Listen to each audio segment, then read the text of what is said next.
Hey, I'm Dave Jackson from the School of Podcasting, and I wanted to talk about something we don't normally think about.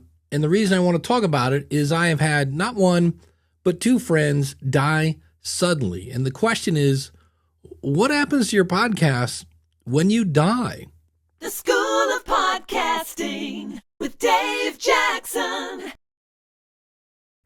And it's very simple. If you have nothing in place, everything you own, everything, it goes into probate court, and your family then has to fight over it.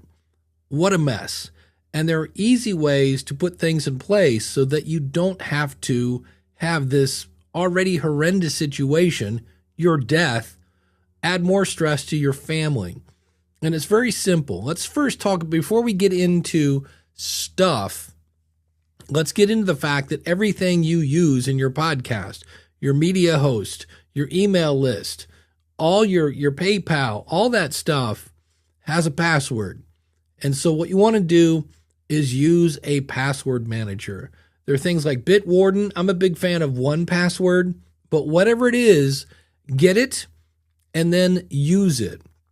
And then the other thing you need to do with these types of tools is have your 1Password, in the case of me, someplace so people can find it. So for me, I'm going to create a folder, an envelope that says basically, hey, if I'm dead, here's everything I need. I've also talked to a friend of mine, Daniel J. Lewis, and has said, hey, in the event I get wiped out by a bus, my brother is going to come calling you, and I need somebody kind of geeky to help with that. So get a password manager and use it. That way they can log into everything. And then don't just put things like Buzzsprout. Put Captivate Media Host so they know what it is. That way they can log into everything they need to manage. One of my friends was Todd Cochran. He's the CEO of Blueberry, and his team right now is kind of struggling with this. They have some of his passwords, but not all of them. So it gets really weird in that situation. Then in terms of your stuff, your house, who's going to get your microphone, whatever that is, that should be in a will. And when I looked into it, it's anywhere from around $150 to maybe $300. And I realized that could be a chunk of change. But the advantage of this is you are reducing that stress from your family. You're letting them know, this is how I want things to be carried out.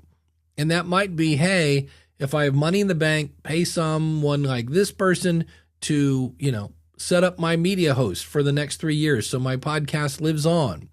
Whatever it is, but it's kind of weird because when you think about the fee, and there are places like Law Depot, the key about a will is they are very specific to where you are.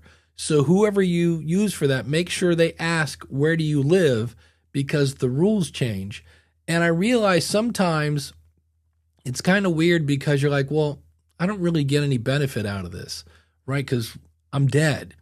But what you're really doing is you're doing this not for you, but for your family. And most podcasters have the heart of a servant. And in this case, you're serving your family in a time when they really are trying to get over your loss, and you're not adding to that.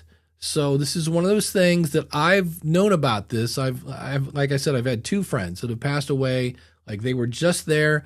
In the case of Todd, he had just lost 30 pounds. His doctor said he was in some of the best, shape of his life until he wasn't. And so if you're like me and you're thinking, I need to do this. No, you really need to do this. So it's on my list for this weekend. I'm going to get it done. I'm going to get my little envelope and I'm going to have it done. And that way, in the sad event that I pass away, my family won't have to face future stress. So do it today.